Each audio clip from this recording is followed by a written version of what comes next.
Good afternoon, everyone. The February 19th, 2026 special meeting of the Library's Education and Neighborhoods Committee will come to order.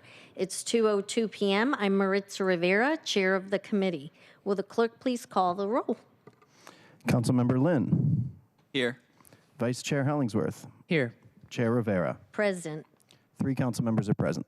Thank you, Clerk. Please note for the record that Councilmember Rink is excused, as is Councilmember Foster, until she can join us later in the meeting. Let me note here that there have been a couple of late-breaking corrections to the presentation materials. So we have provided newly printed materials for you at your desks, colleagues, and also at the table for anyone of the public who would like to get an updated one. And of course, the one that is online will be updated as well if it hasn't already done, hasn't been done. If there is no objection, the agenda will be adopted. Hearing no objection, the agenda is adopted. We will now open the hybrid public comment period. Public comments should relate to items on the agenda or within the purview of this particular committee. Clerk, how many speakers are signed up today? Currently, we have 2 in-person speakers and 0 remote speakers signed up. Thank you. Given that, each speaker will have 2 minutes as per our council rules. Clerk, will you please read the public comment instructions? The public comment period will be moderated in the following manner. The public comment period is up to 20 minutes. Each speaker will have 2 minutes. Speakers will be called in the order in which they registered. We will start with in-person speakers first and then remote speakers until the public comment period has ended. Speakers will hear a chime when 10 seconds are left of their time. The public comment period is now open. We will begin with the first speaker on our list. The first in-person speaker is Alex Zimmerman.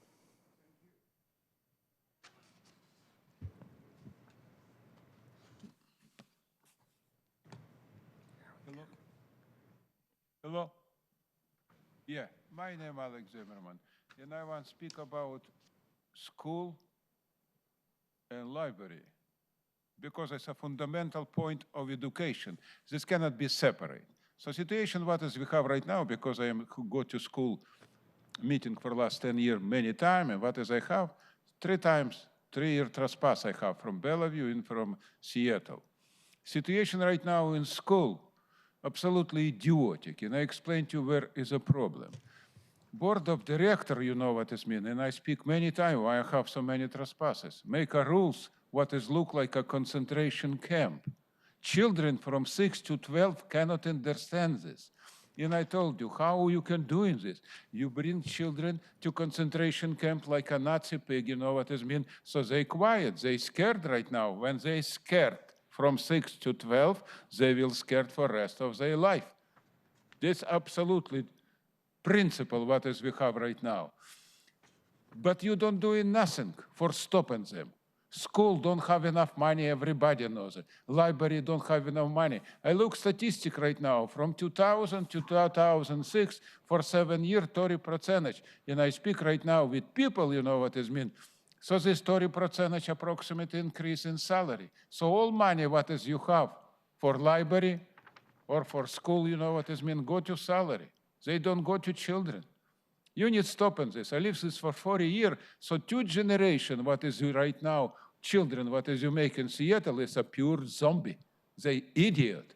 Is these people who right now from 18 to 50, you know what it means? It's a situation unique. You make all Seattle a pure degenerative idiot. Viva Trump, viva New American Revolution, stand up, slave and happy cow. Thank you very much. Okay, baby, I go. Thank you, Alex. Our next speaker is Brian Lawrence. Good afternoon, council members. For the record, my name is Brian Lawrence. I'm the CEO of the Seattle Public Library Foundation. We are the nonprofit partner of the library, working to secure private dollars and advocate for public support of our library.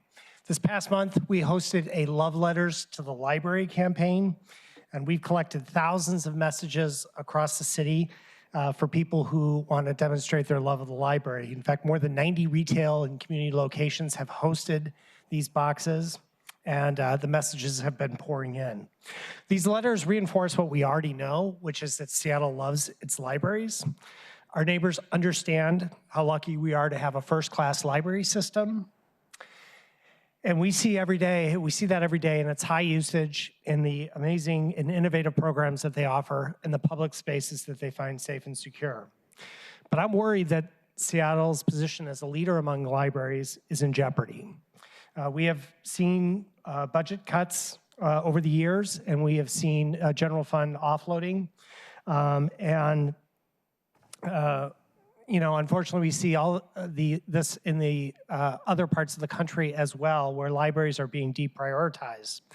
And at times when there is a literacy crisis in America and we see a high usage in our libraries, I hope these messages resonate with you when we share them with you, as well as our library staff, to show how important our libraries are.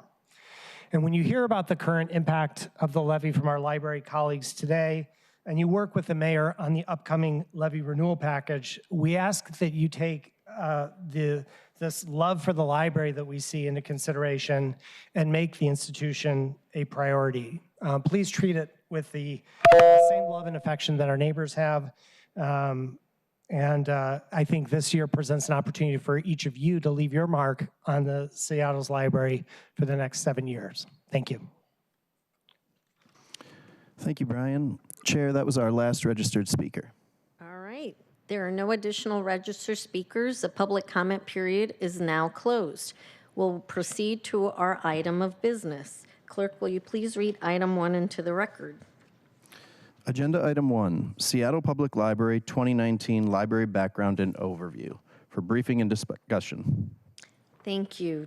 Colleagues, today we have 4 presenters, including Chief Librarian Tom Fay, Kirsten Nelson, Rick Sheridan, and Rob Gannon. They've joined us at the table. Colleagues, before we get to their presentation, I'd like to say some words about the library levy and the presentation that we're about to hear.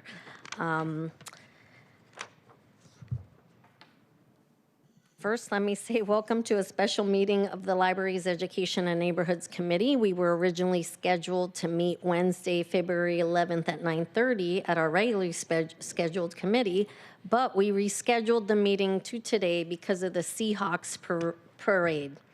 We are so proud of our Seattle Seahawks. What a great season they had, and we are so it was such an amazing parade if you had the opportunity to see it or be in it, and we look forward to next year. So go Seahawks. Today, though, in anticipation of the Seattle Public Library levy renewal, we're going to be hearing from our great library staff. We will be looking at what the 2019 levy has funded in detail. A note that this overview will be broken into 2 presentations, the first of which we'll have today, and the next week we'll have the second half of the presentation. And the reason we're doing it this way is because you all know, colleagues, in true Rivera due diligence fashion, I want to make sure that we are talking about all of the aspects of the library with as much detail as possible. As I've said many times before, and it is true, Seattle Public Libraries are beloved. There are 27 library branches in Seattle, and they're a part of the social fabric of our neighborhoods. As far back as 2012 and more recently in 2018, and I'm sure even before 2012, but we have survey results from 2012 and 2018, residents have said in surveys that they see their libraries as essential third places, a critical education resource, and that they are worth the investment. Most notably, patrons have continued to tell us that library hours are paramount to them. The #1 investment highlighted from constituents across the city are open hours. Not only do they care deeply about open hours, they also care about access to collections in the format that they want, both physical and digital, and ensuring libraries have updated technology with computer and internet access.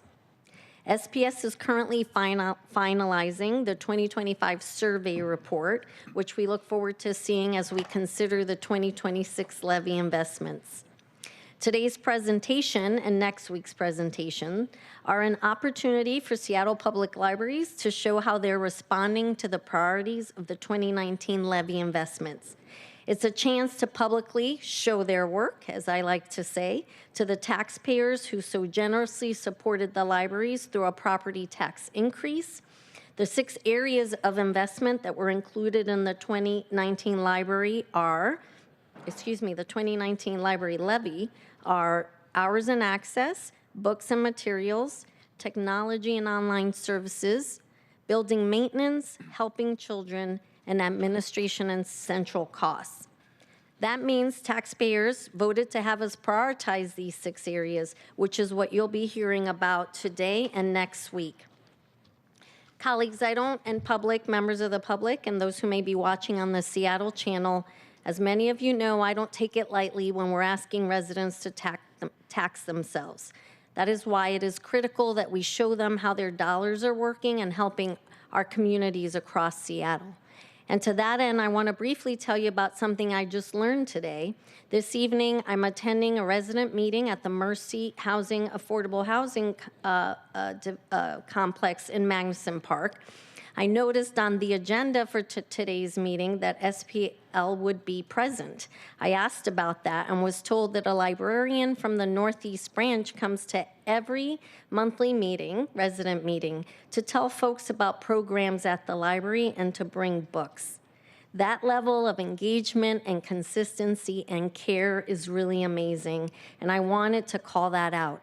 And I know that the Seattle Public Library is doing similar engagement across all the neighborhoods across the city.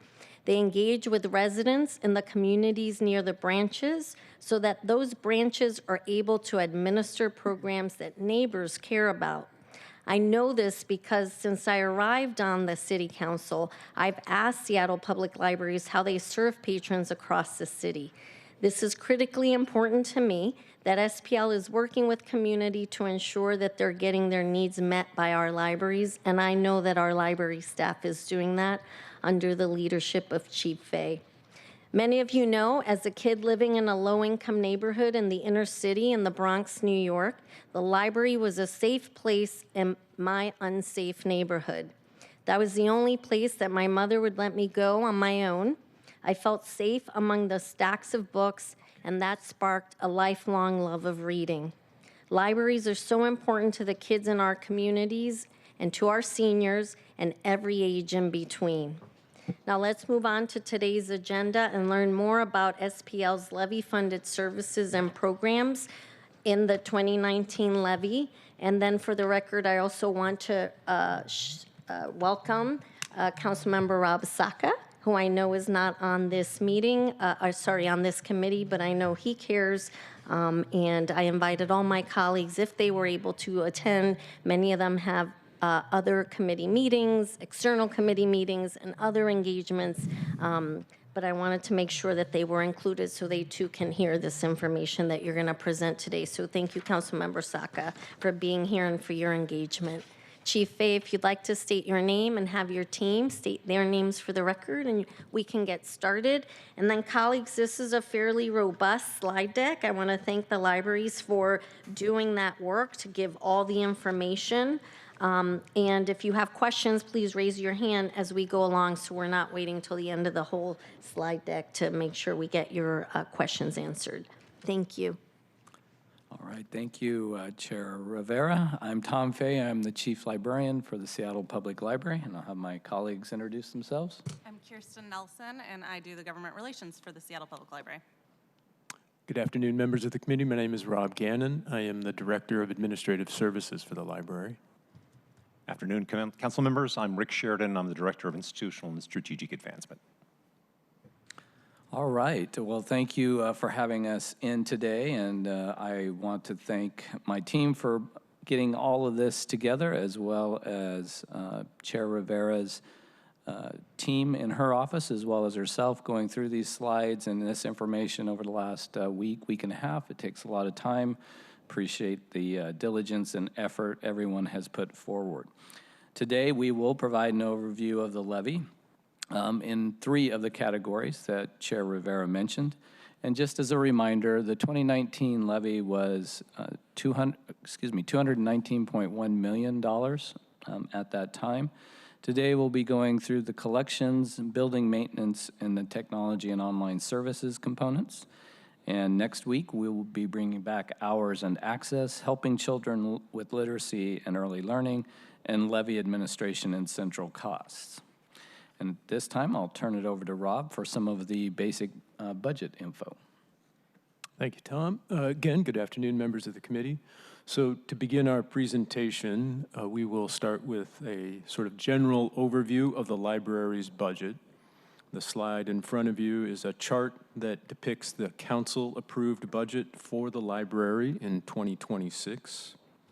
As you can see, the majority of our funding is provided by the city's general fund, about 58%, and the levy contributes 1/3, 33% in the current budget year. A small portion of our budget comes from other sources, including the city-generated real estate excise tax, funds from the generous support of the Seattle Public Library Foundation, and then also library gift funds. You'll note a very small stripe in that bar chart to the right. We generate a very small amount of revenue at the library, and this comes largely from parking at our central library, printing across our branches, and then a small amount from the recovery of lost items, fees when we recover lost items. The bulk of our budget goes to operations. So you see in the upper left-hand corner, about $102.5 million of our budget is dedicated to operations. This is providing staff for open hours, acquiring books and materials, and maintaining our buildings. Those are the core elements of a library's budget, and Seattle Public Library is no exception. The library has also a capital component to its budget. As you'll see here, in the current year, we have about $2.6 million dedicated to our capital program. These are for major projects, maintenance, and equipment acquisitions.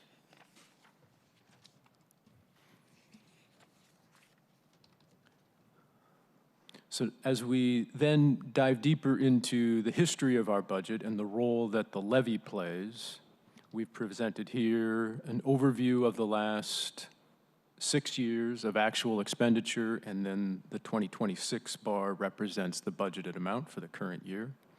And what you see here is a breakdown of the library's budget by funding source. As you can see, over these years, the library has experienced some growth in each of the major fund types. There's a general trend for growth with minor fluctuations in each year, so there's not a consistent or straightforward pattern to the library's budget growth, but you can see how it breaks down by category there. The portion of the foundation funding has grown over the period, as has the general fund amount, but there's notable growth in the size of the levy portion. Much of this growth is built into the levy as a funding device to account for inflation and the anticipated increased costs over that period. But some of this levy funding growth is also attributed to shifts from the general fund onto the levy. Rob, can I ask a question about that? So when you say a shift from general into the levy, what does that mean? Into things that the levy funds we were transferring over general fund to make up the difference? Or can you talk a little bit about that, I guess? I can, and I'll invite my colleagues also to help answer that question. Council member, it is the inverse of what you described. It is things that had been historically or over this period funded by the general fund, and due to pressures on that resource at the city level, the library has been asked to move expenditure onto the levy. And that has happened over the course of a number of years. All of those transfers are accounted for in the annual budget process that is goes through the mayor's office and then ultimately finds its way to council for approval.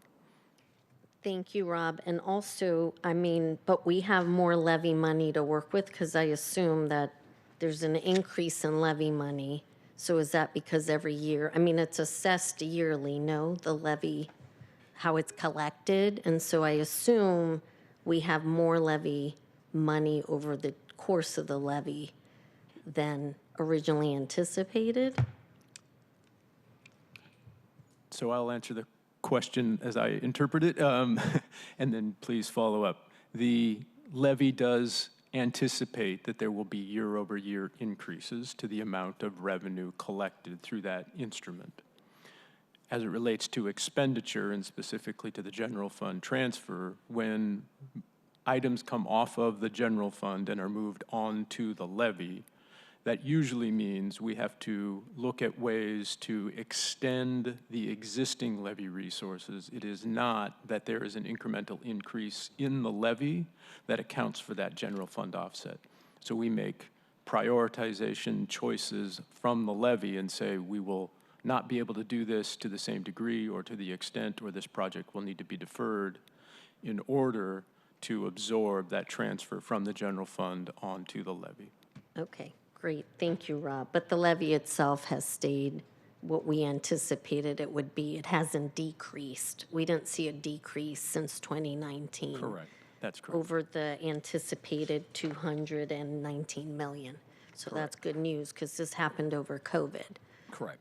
So, okay, great. Thank you, Yeah, thank you. It is a finite resource in that sense, yes. In that sense, but it didn't decrease, which can happen if for some reason the property values tanked and, we didn't have that happen through COVID. Correct. So, okay, thank you. Thank you, Rob.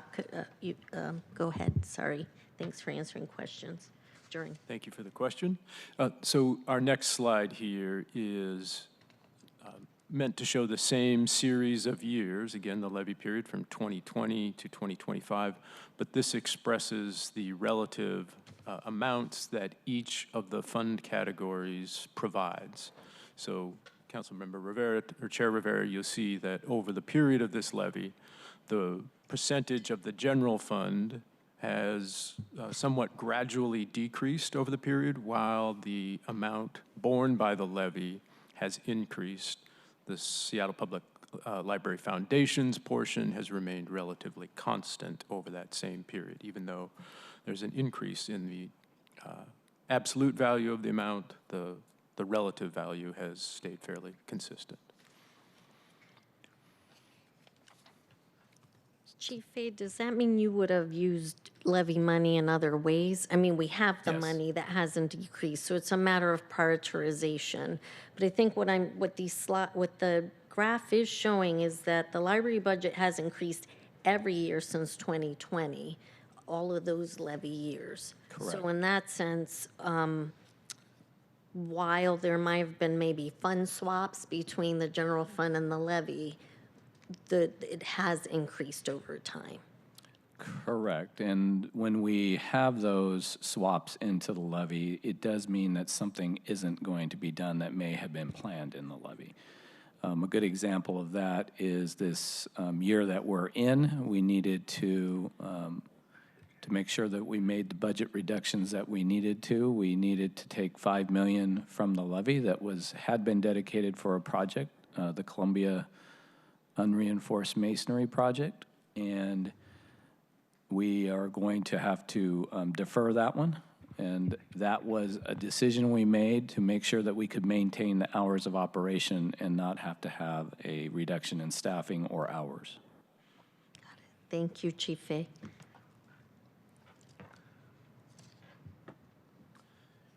So as the chair referred to in her opening comments, the levy is broken into categories. These categories have remained consistent over both the 2012 levy and the 2019 levy, which helps for readability or legibility and understanding how the library is using its resources.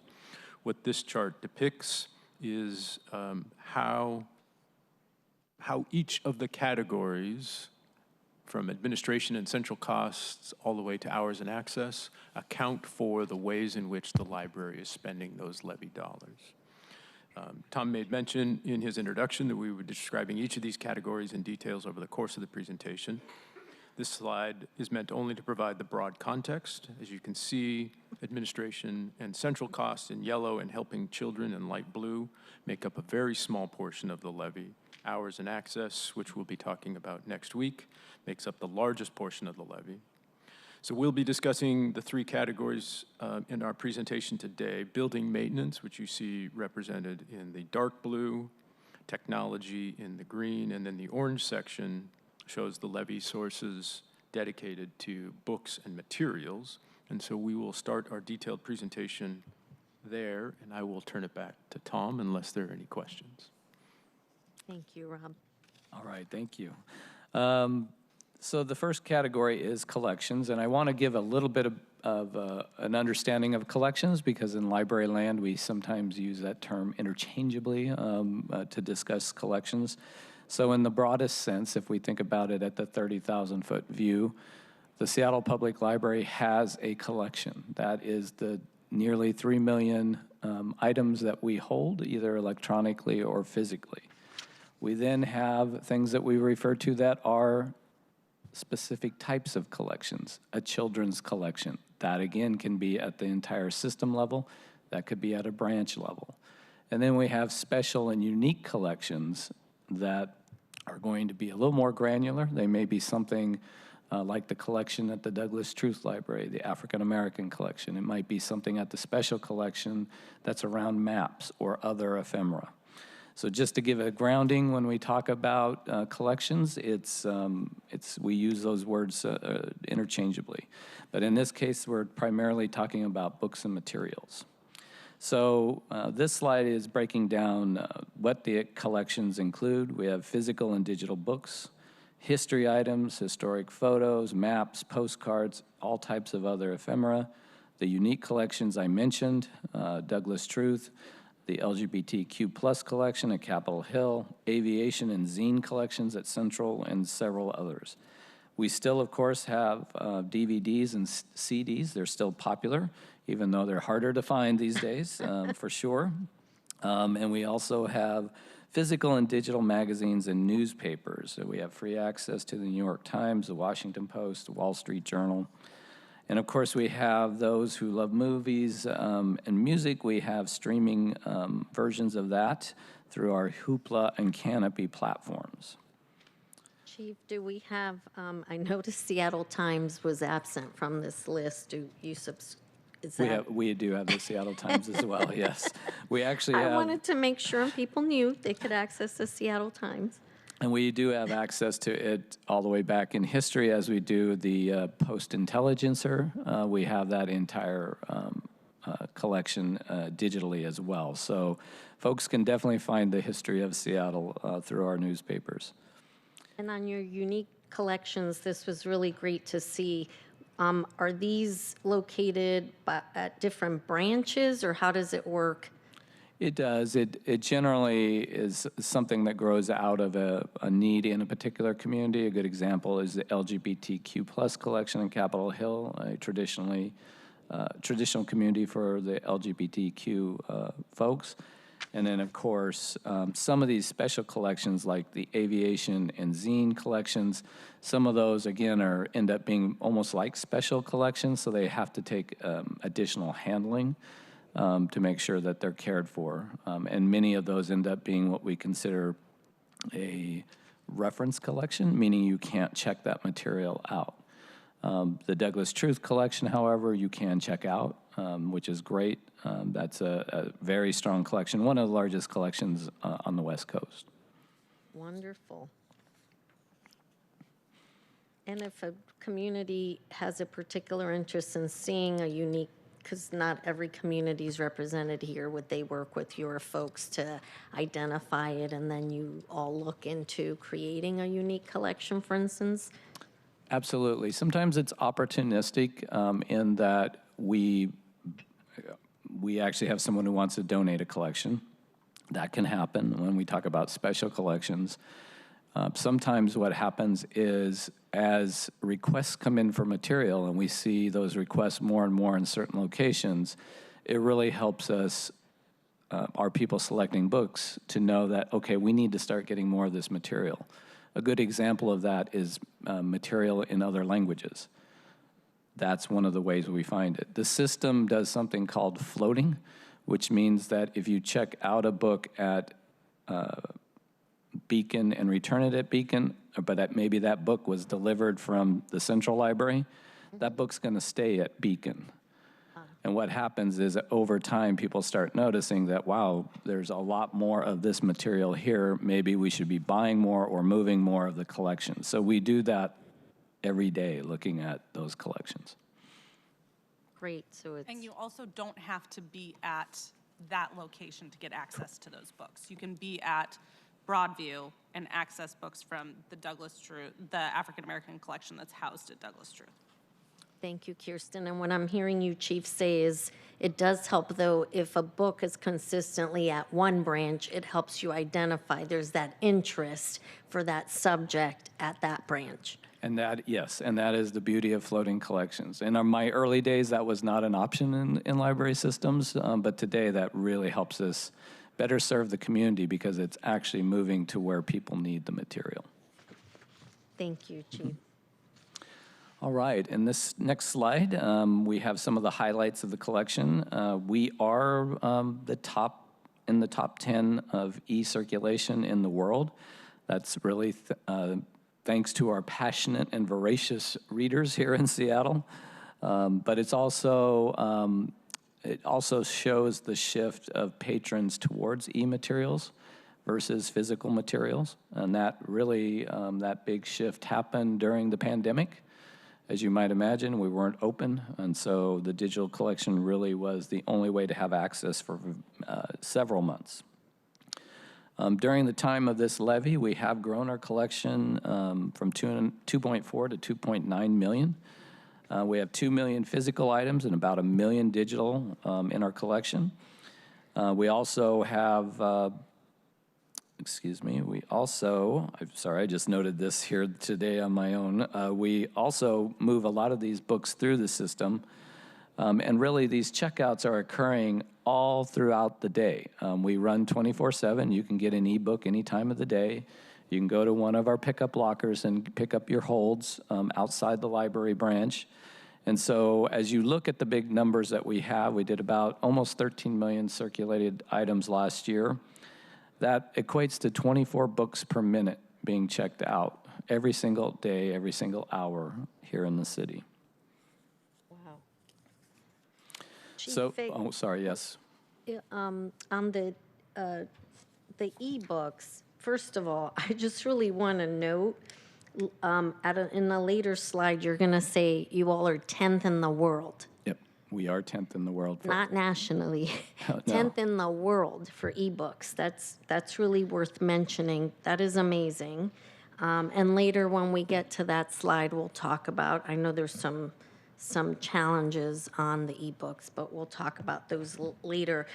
I do have a question about what are the goals for the ebooks? I mean, is there a goal that was articulated and that's how you... So, I mean, I know there's demand leads a lot. Is there more you can tell us about that? Demand is a big piece, is most certainly, thank you for the question. The demand is a big piece of it, but really what libraries are looking at is how can we have the best fulfillment of what that patron wants or needs. That's why we do spend a lot of effort also letting patrons know that a physical book may be available. We'll talk about it here in a little bit around Peak Picks. That's another way for patrons to get that physical item that they walk in and they see it on the shelf and they just go. So we do a lot around trying to meet the fulfillment needs of patrons, because when you get online and you find that, I'm number 1400 for this book, that's not really going to be satisfying. So what we try to do is make sure that we look at our ratios of holds to actual items, and then we can buy more to address that fulfillment need. So that's really where the goal comes in, and then a lot of it is, again, as I said, the demand because of the shift, and we do expect that to continue to grow as people become more and more familiar with the platforms and just feel more comfortable using e-materials. Thank you, Chief. So it's not static. It moves according to what the demand is. I do want to state for the record, Councilmember Foster has joined us. Welcome, Councilmember Foster. Go ahead, All right. Chief. Thank you. And yes, talking more about this particular slide, again, we've also increased Our language access, we've purchased more and more world language materials. We provide Spanish language collections at all locations now. We've added Ukrainian collection as well. That's books for children, teens, and adults. Those are at Central, but circulate system-wide. We've added Portuguese this last year. Again, all ages, and that is also at Central and circulates system-wide. This particular language, Portuguese, was noted last year in some of our communities as Seattle has seen more immigrants and refugees from Angola. We've added bilingual Dari to English and Pashto to English board books for kids. Those are available at Central and Beacon Hill, and of course, you can request them anywhere. And we've increased our translation and transcreation of communication materials such as library card applications, welcome emails, and other transactional emails, and even on our mobile app, so people have a better access to our system, but all of the materials that we might have in the languages that they prefer. We've also increased our access to local history. We continue to acquire new materials, including the vast Paul Dorpat collection, which Paul Dorpat wrote Seattle Now and Then, and others where we now have 33,000 digital items that we have digitized over the years, and very proud of the collection that we have. All right, this next slide is a look at the amount of levy funding that is spent on collections. So you can see that books and materials is in the blue and gives you a sense of the percentage as well as the dollar amount that is spent on collections. Moving to the next slide, this is a look at overall collection spending by funding source. And I want to point out here specifically that this is inclusive of the books and materials, the acquisition and processing costs and fees, material distribution costs, which also include the labor to do all of those functions. So this is not just books and materials, this is all of the things that makes it possible to get a book in person's hand all the way to the delivery to a branch. Thank you, Chief. It's a good reminder that all of this takes staff time from our trusty, great staff at the libraries. It does indeed, and as I point out, for those books to end up in your library within a day or two, we have folks processing at the big machine in Georgetown, quite a few hours a day, but then our drivers are out at 3 in the morning starting the rounds of delivery. So we have someone in the library working almost 24 hours somewhere in the city. This next slide gives you the numbers behind that previous chart, lays out the spending in the general fund, library levy, and from private funds. Moving to this next slide, this one is a look at spending by funding source for only the books and the materials. So this gives you an idea of what that cost is for all of that material I mentioned earlier. There's no labor involved, no labor costs in these numbers. And the levy now provides 55% of our spending on books and materials, and that's an important piece to note. And here you can see the private funds as well have increased over time, as there's obviously been more reliance on other sources other than the general fund. Moving to the next slide, this is giving you a sense of the physical versus digital spending on materials. You can see how physical material, where we sit with that, and how much everything is now moved to the digital side of the equation. Most certainly has been very steady over the period of the levy. Moving to the next. Here you can see physical material and digital material and the amount spent from the general fund versus the levy. And this also gives you a sense of the number of items purchased from those funds year over year. Thank you, Chief. And I think what's notable here that you and I have talked about, I know, is that, you're able to add less titles to the digital, but they cost more. So if you look at the items purchased for physical and digital, you see the difference. And it's just that cost involved because of the licensing fees. And I know we'll Exactly. talk more about that later. Absolutely. Thank you, Chief. And I do want to point out, since our foundation colleagues were here today as well, they support the library in a very big way around collections. They are supporting this year alone $15,000 for the African American collection, $65,000 for biography and literary classics, $6,000 for genealogy, $200,000 for children's materials, and $835,000 for general collection support. So big thanks to our colleagues and all of our generous donors for their work on our behalf.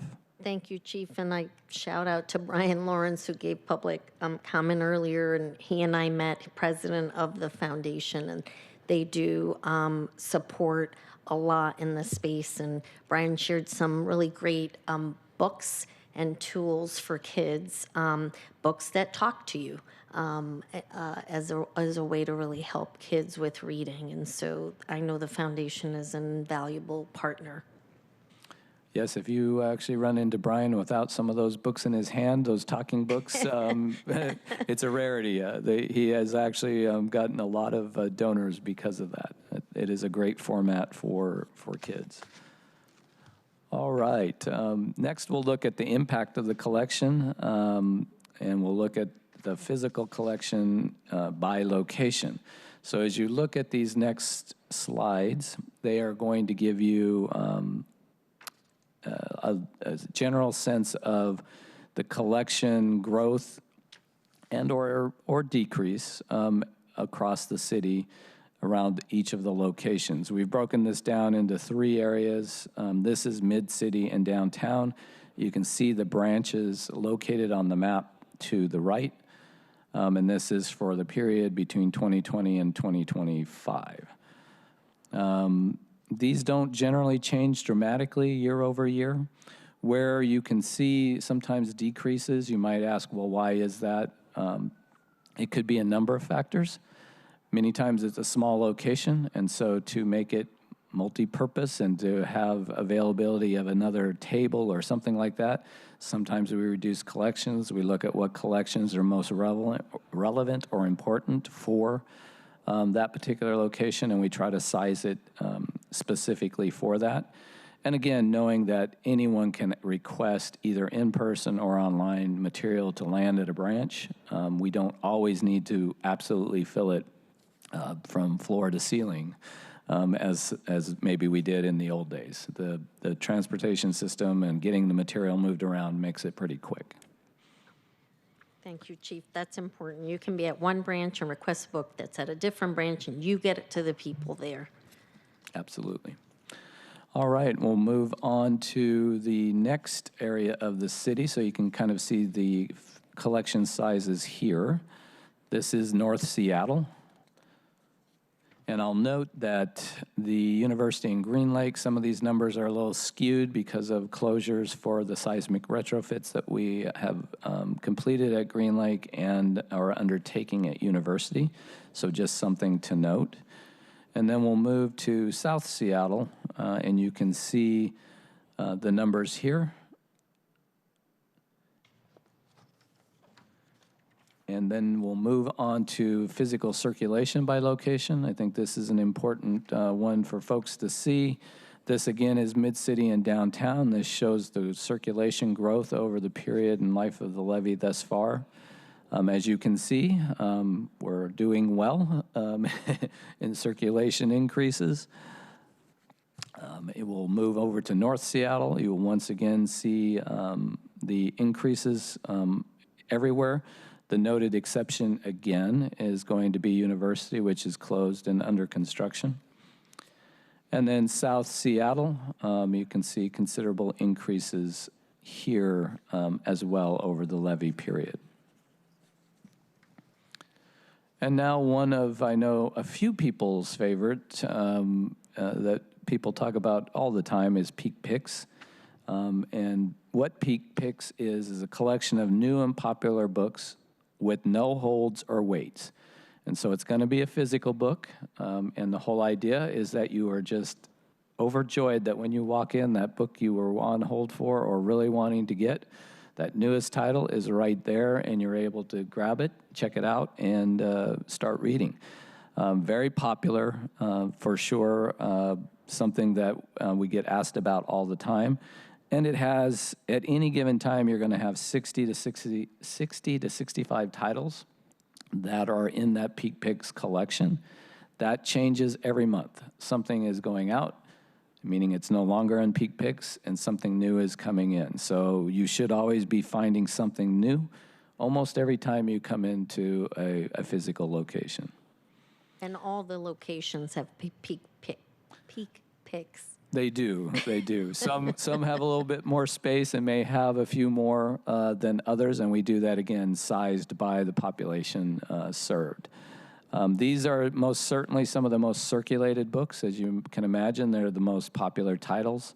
In 2025, these materials circulated over 147,000 times, so very, very popular. All right, this next slide, digital materials. I highlighted everything here on the right. We have, many times folks are thinking just about the e-books and the e-audiobooks. And most certainly, if you're a fan of some of our streaming products, music, TV, movies, we have all of those available as well. Digital magazines, digital comics, one of my favorites when I actually have time just to maybe enjoy a comic. It's a fun one to use as well. Moving on to this next slide here, we have our digital materials. This is size and use of ebooks and e-audio. Just looking at these, you can see our collection has grown by 135,000 items since 2020, and digital checkouts have grown by over 2.1 million, which is a 50% increase over the life of the levy. And this next slide gives you the numbers behind that previous chart. We've included the digital spending, which has stayed relatively flat, and available funding has remained flat as well. And over time, our purchasing power diminishes for some of those reasons you mentioned, that the costs are going up for e-materials, the greater demand on e-materials, meaning we need to just buy more of them to meet in that fulfillment component that I mentioned earlier. So in this, we have to make some tough decisions. And here in the recent past, we've limited the number of digital holds that people can have from 25 to 10. In some cases, we've had to extend that ratio I talked about, that holds to item ratio, because of the costs. And it could have been a reduction in budget. It may have been a prioritization of having to do something else to make sure we could maintain ours. And so it is a balancing act. Yeah. And still within all that, I don't want people to lose sight of the fact that we are 10th in the world for ebooks. So, I mean, that is an important note. Yes, the demand, there's more demand. And being 10th in the world is a pretty big deal. So it just goes to show how popular it is. Absolutely. But that we are doing, and you all are doing so much to increase that demand. If we're 10th in the world, who's number one? Well, number one swings back and forth from time to time, but Los Angeles, the city of Los Angeles, is number one. Singapore is number two. Our colleagues at KCLS, I think we're 5 this year. We swing back and forth at different levels as well, so it does move. Yeah. And I think, it's important to note, too, that during the life of this levy, there has been an increase in population. And if we just look at even the last decade, we know that the amount of money that we've had for collections has not grown tremendously, as this kind of flat line indicated. And so we know that we do need to increase that over time to make sure that we have enough items and material for people to consume. The population will likely continue to grow here, and it'll be important to meet that need going forward. I do think the whole licensing fee is an issue, but I know you have a slide, another slide after, a couple after this one that we can talk about that too. Sure, and I'm happy to, as we wrap this up, if there's additional questions on the collection piece, I can most certainly answer ones that haven't been addressed. Thank you, Chief. And so our next slide talks about Books Unbanned. I know many of the council members have seen or heard about that program, but just as a reminder, it's for all teens and young adults in the U.S. ages 13 to 26. We provide access to our entire digital collection. And this was launched with the Brooklyn Public Library in 2023. Now has 6 libraries across the country also participating. Seattle was the second one to do this. And really, this was an effort to combat censorship and book banning.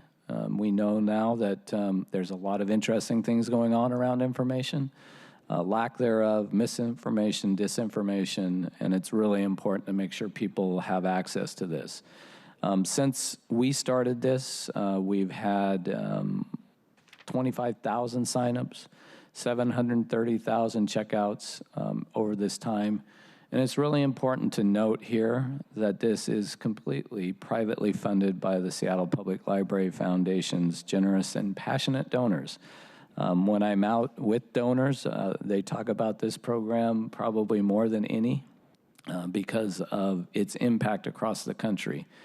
And if you've ever had a chance to take a look at our Books Unbanned link on our website, there are so many stories from folks about the importance of having access in some of these states that have just banned material in general. Thank you.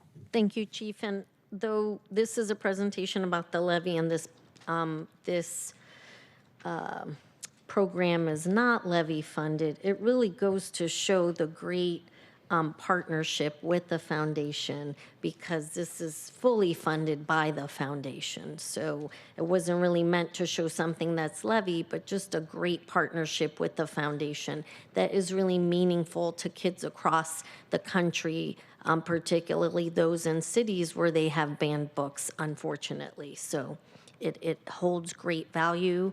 It's a source of pride. And it is something that we're so grateful to the foundation for. Absolutely. Thank you for that. All right. We'll move on to impact on library patrons. Our patrons provide us feedback every day. There's a few examples of it here. And if you look as we go through these presentations today and next week, we'll provide some of those quotes. But our patrons, really tell us that it improves their children's reading skills, enriches their lives, and saves them money. And I think, I always point this out when we talk about how many items we circulate. That 13 million items we circulated last year, big number. When you talk about the ROI of that, one of the things we kind of think about or consider in libraries, and this has been kind of a general rule of thumb, is that take an average cost of about $20 per book. You're going to have things higher, you're going to have things lower for sure. But if you look at that 13 million items, that was $256 million in value provided back to residents of Seattle and their ability to check out that material freely. So it gives you a sense of really how we are providing that return on investment. Moving to some challenges and opportunities. As you know, and I think you were foretelling here, ebooks and e-audiobooks are really of great interest to patrons. We know we have the funding limitations we've talked about, and the rising costs in those subscription models are the things that can really stymie us in providing broader collections over time. Thank you, Chief and colleagues. This is something Chief Fee and I have talked about the whole time I've been on the council, so for the last couple years, on this challenge of the these licensing fees are so expensive, and that is what makes providing the ebook so expensive. And so, Chief, I know that there's some efforts across the country on how to what can be done about the licensing fees, because that's not something cities can do unilaterally.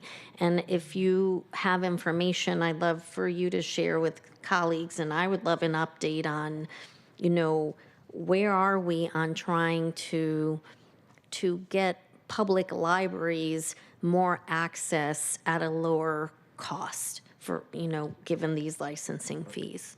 Yeah, thank you for the question. And it's interesting. We've seen several different things across the country. We've seen states try to address this, and that's generally going to run up against all kinds of roadblocks.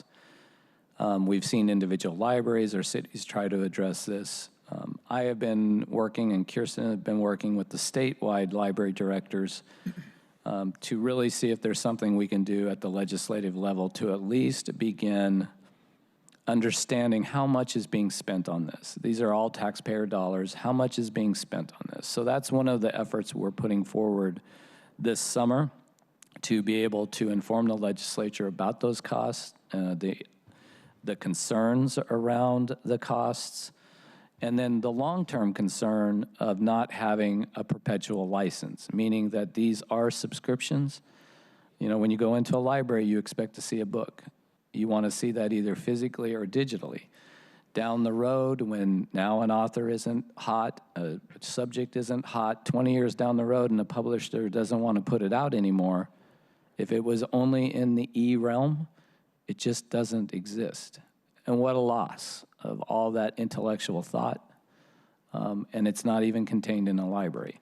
That's something we want to resolve, and we know that will have a cost. I think what we need to do, and I've been talking to my colleagues across the country, there's now a bigger effort with a lot of the larger systems to see if we can bring, instead of trying to take this from a legislative point of view where we're all at odds, is really bring the publishers to the table. Bring the middleman group that probably is making a lot of the profit to the table as well, and say, how can we actually work together to solve a couple of problems? And we don't expect it for free, but maybe there are other options around subscriptions. Maybe there are different numbers that we can use. Maybe there's ways for the smaller systems. Imagine being a rural library. We're fortunate being the Seattle Public Library. Imagine being a rural library with a $5,000 book budget. That's not going to go far, and it's not going to buy anything in the e-realm. So those are the things that we're working on now. I've been having several conversations with folks across the country in the last month and a half, and so that is where we're trying to put some effort. And that's not just going to be those library systems, but really what we all belong to in the big urbans called the Urban Library Council. That represents 200 of the largest library systems in North America.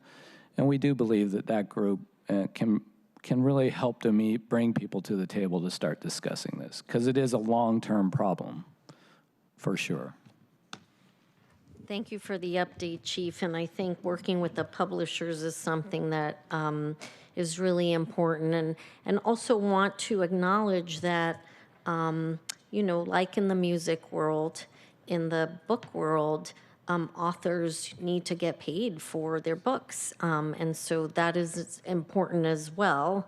And within that, is there a way to work with the publishers for libraries, a specific subset of folks that are buying licenses to have their constituency read these books? Is there an opportunity to do a carve out for libraries? And that is really important, because the increasing costs, again, we're 10th in the country, in the world, and we still have more demand, but we are 10th. Imagine being not even in the world. We're playing on the world level, being not even playing at the national level, to your point. So Absolutely. And, we do want authors to be successful and be paid, and that, but more importantly, we want their works to survive. And that is something that, I do worry about.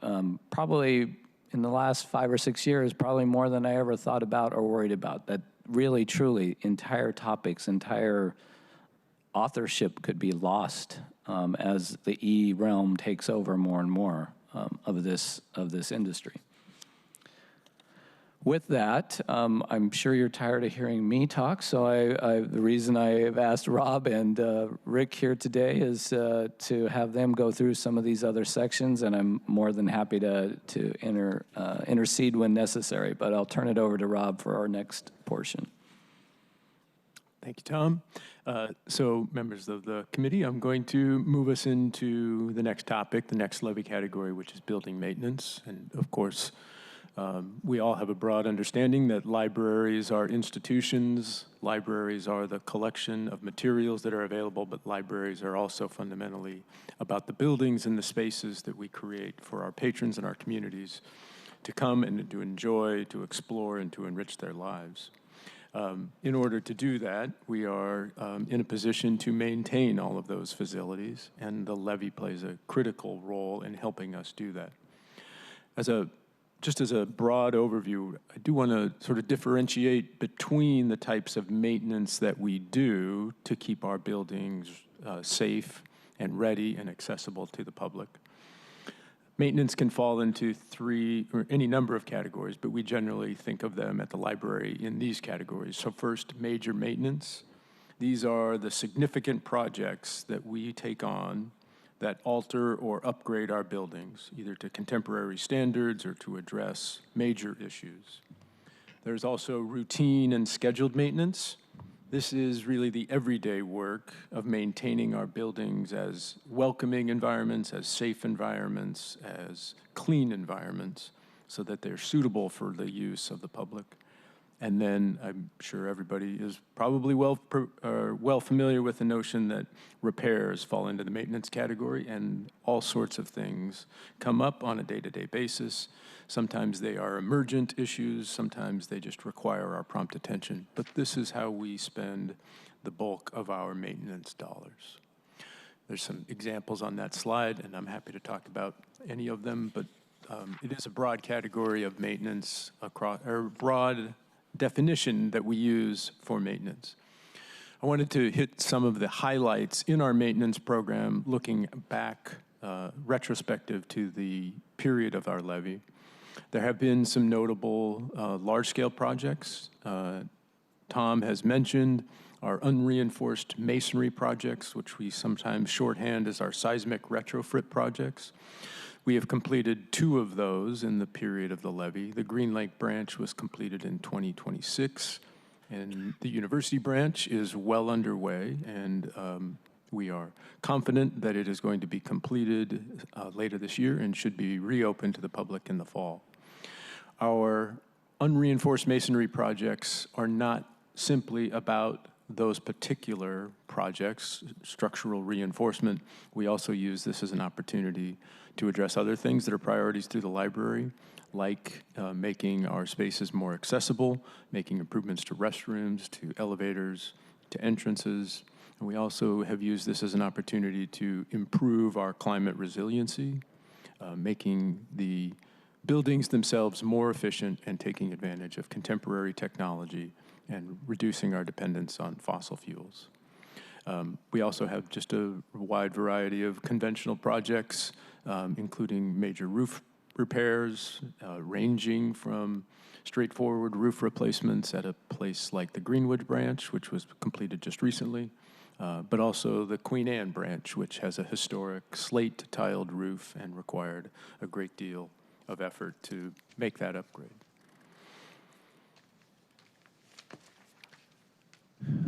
There are any number of other projects that are going on throughout our system, and we're calling out a number of the highlights here. We have made several improvements to HVAC systems, heating, ventilation, air conditioning, and cooling, improvements at multiple locations, not only introducing more contemporary systems, but also adding cooling systems to places that did not have them previously.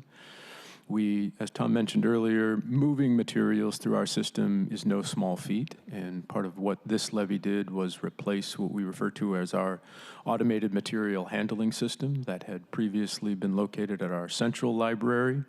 So we both replaced that system, but also relocated that system into a new building, a new maintenance and operations center.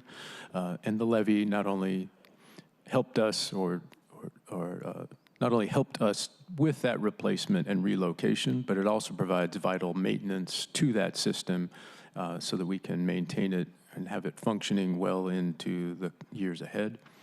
We've made a number of updates and renovations at critical branch locations. The Soul Pole at the Douglas Truth branch had a complete renovation.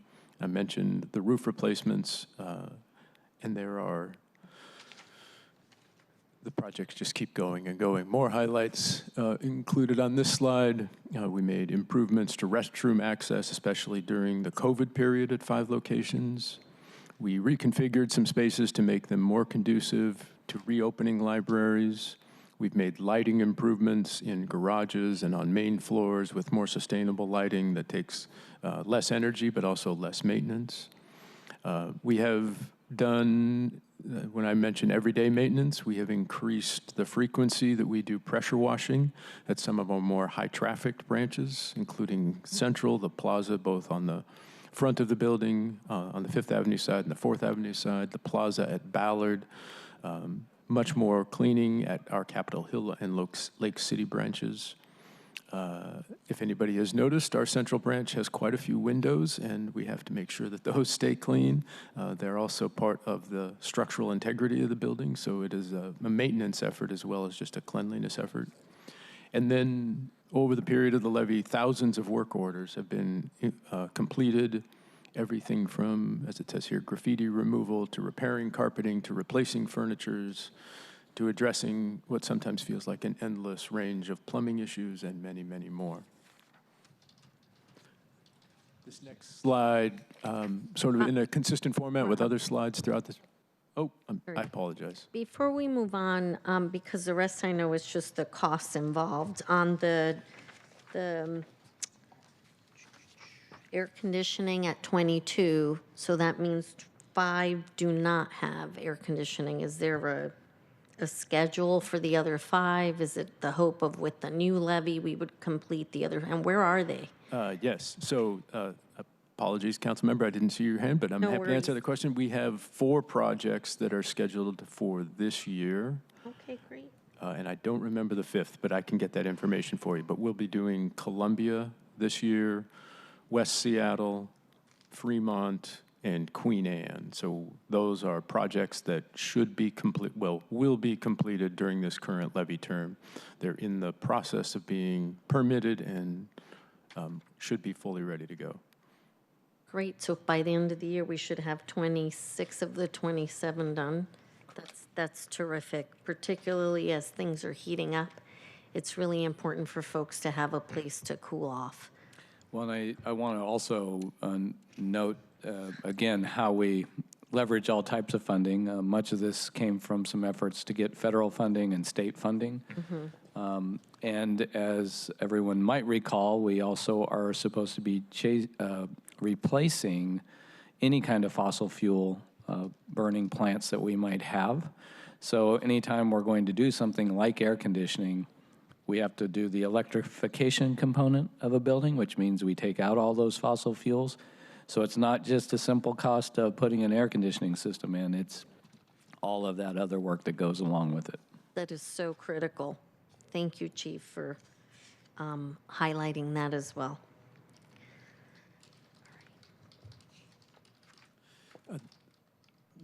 Continue here. This slide is a depiction over the years of the levy period showing how much of the levy funds goes to building maintenance.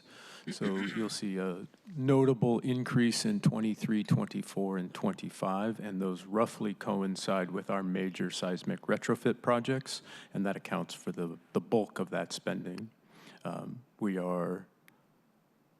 We would have seen a larger increase also, or a larger amount in 2026, but for the deferred project that we referred to earlier. But we do look forward to the next levy period in the hopes that we can complete the seismic retrofit for the Columbia branch. This last slide, again, in the consistent format with other categories, just shows the balance of general fund and levy fund. It's important to note here that the general fund does give us a base amount of maintenance, building maintenance, and support of the personnel that do all of that important work, but it has been relatively flat or has not grown consistent with the demands and the needs of the library system. So the levy plays an increasingly critical part of funding the way in which we can maintain our buildings, make those important upgrades, and think about making our spaces contemporary to the uses of our community. This slide simply depicts the dollars that sit behind that chart. And as we have been showing, the levy provides critical resources that don't just mean budgetary opportunities for the library. They are directly impacting our patrons, and our patrons value the things that we're doing to keep our buildings safe and accessible. People consistently comment about what a place the library is to come, how connected they feel to our communities as a result of the library's presence and a result of the programming. It also offers a safe place for many of our population throughout the city, from young adults and teens to people who are just looking for day-to-day resources, to be in a place that is welcoming and safe and supportive. Finishing this section on challenges and opportunities, as I've generally alluded, we have many, many challenges, or many opportunities across our system to continue building out and maintaining our buildings. 7 of our buildings are over 100 years old, and those require special and oftentimes very expensive maintenance. Being able to do that work and keep up with all of the other maintenance requirements can be a challenge. 4 branches are still yet to be seismically reinforced, so we have upcoming unreinforced masonry projects that still need to be completed. I mentioned Columbia as being deferred, so we're trying to prioritize that in the upcoming period, but we know that work needs to be done at West Seattle, Fremont, and Queen Anne. Those historic buildings built in the Carnegie era of libraries need to have their masonry reinforced so they can stand for the next 100 years. And we continue to have great opportunity and increasing challenge with vertical conveyances, how we keep our elevators and escalators well-maintained and operating. So those are the challenges that we face on an everyday basis, and we'll continue to look for ways to address it with future funding. Levy investments do create the opportunity for us to make these important maintenance changes, upgrades, and address not only the deferred maintenance, but get to enter into a phase where we're doing planned maintenance so that we can keep our buildings fully up to code and up to the needs of our patrons. As Tom mentioned earlier, we know that there are other opportunities, and so we look to state and federal grants often to leverage the amount or to extend the amount that the levy and the general fund provide, and that becomes a critical piece to our ability to do things like make broad improvements to a space, not just a structural upgrade or not just adding heating and cooling upgrades.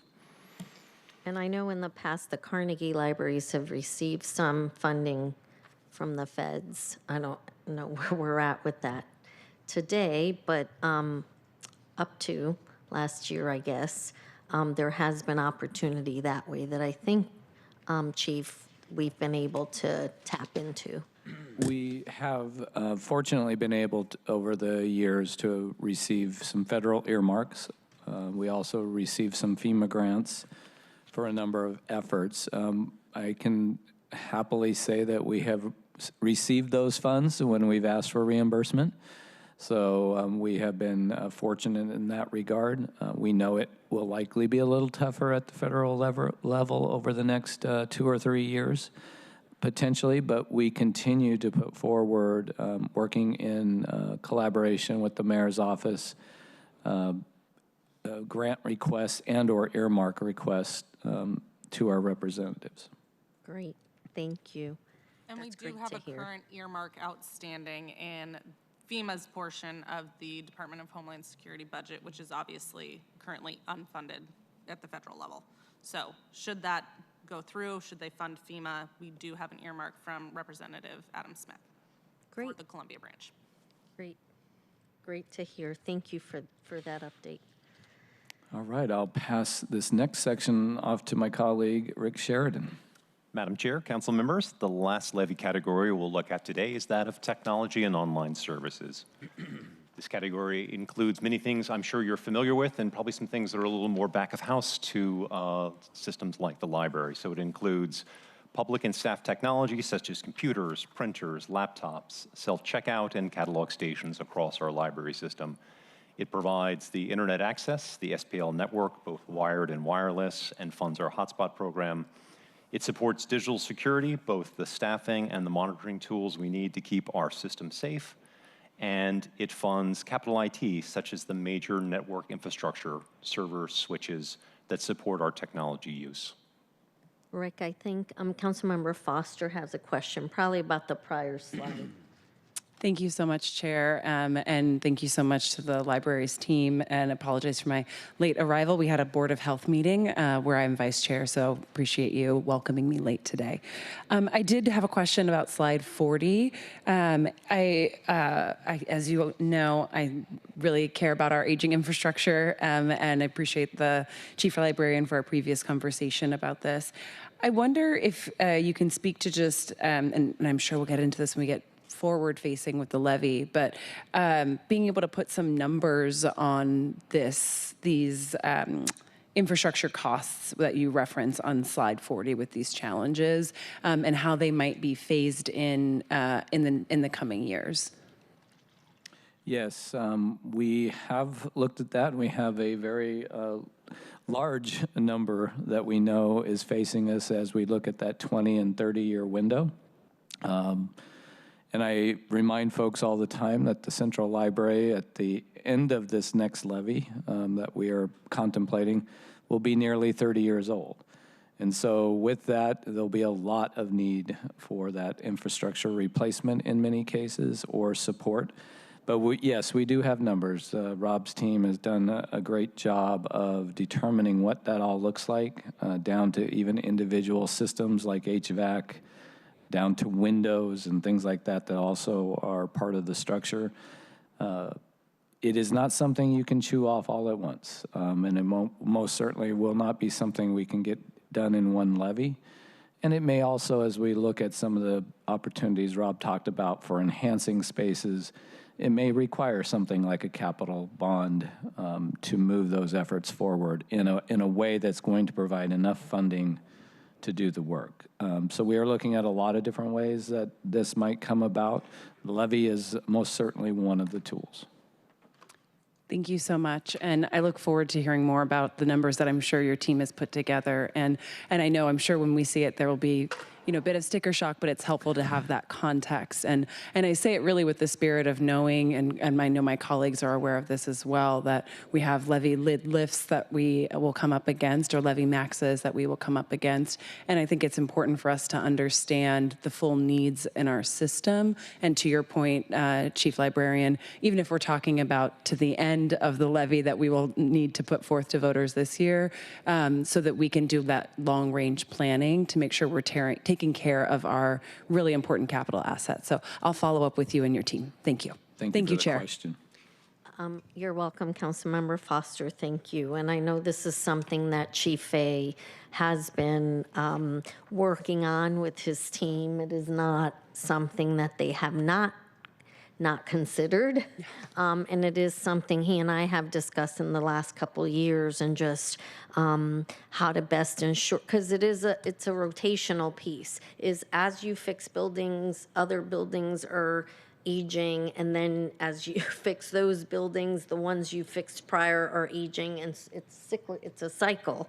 But it is something that they're looking at, and it is something that when they look at the levy implementation with the general fund and the other smaller sources of funding, that they make a plan. It's part of their library plan that they work with the library board on how they're going to do those infrastructure maintenance pieces with the funding we do have. So we can get more information on how they prioritize that. Because to Chief's point, we're not going to be able to do it in any one levy period. Yeah, thank you. Thank you for the question. So levy highlights for this category of technology and online services include increased access to technology and digital tools, such as providing the public robust access to Wi-Fi, computers, printing, copying and scanning, and much more, all of which is exceptionally important given the growing digital divide that exists within America. And what we know from our patrons is that for some of them, this, quite frankly, is their only way of accessing the digital world. So if you have an interest in applying for a job or seeking educational opportunities, without the library's access, you are locked out. And so we recognize the importance of this investment. Additionally, we also released a new mobile app in 2025. From the app, patrons can browse our catalog, check out physical and digital books, and further explore our SPL resources. And we've had over 25,000 downloads in the Apple and Android stores to date. Nice. Turning to improve systems, infrastructure, and security, prior to our 2024 ransomware attack, we were already investing in this area. As you can imagine, the attack accelerated our need to invest more. So we've recently hired a cybersecurity analyst to grow and mature our digital security program.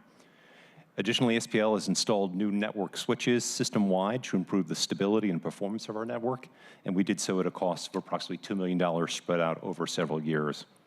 And lastly, we've begun preparing for a new integrated library system set to launch later this year, which I'll discuss more in the next slide. As the integrated library system, the ILS is a significant levy promise in the current levy. We wanted to share more about this project and our progress towards completing it. It will replace our existing system known as Horizon, which is no longer supported by our vendor and is at end of life. This technology is the backbone to our library operations. It's used for managing patron accounts, our circulation, book holds, lost item fees, and more. The new system, which will be called Polaris, will stabilize our core infrastructure, make critical library workflows more efficient, and improve the user experience for patrons and staff. We expect it will decrease hold times, allow for better integration with our new mobile app, and provide more accurate collection information for our staff. We also think it will enhance our service to patron through better account access and a better checkout experience, an easier payment system for lost item fees, and a more efficient process to discover works that are of interest to the public. I do want to note that we expect it'll take us 3 days to bring this system online later this fall, and so we're planning to have a period of time over a long holiday weekend where we bring our systems down and bring this new Polaris ILS system up. Rick, can you please tell us, so this was a levy promise. Why did it take so long? I think there's a good response, but it does, it made me think, given that this is the last year of the levy, it took this long to get it up and running. It's not up and running yet, so yes, what although are we the are going to reasons? deliver it this year, so we'll be delivered within the levy time frame. And for us, I think it was a matter of understanding the needs of the system, understanding what was available in terms of the marketplace, and making sure we were replacing this old Horizon system with something that was worth the investment.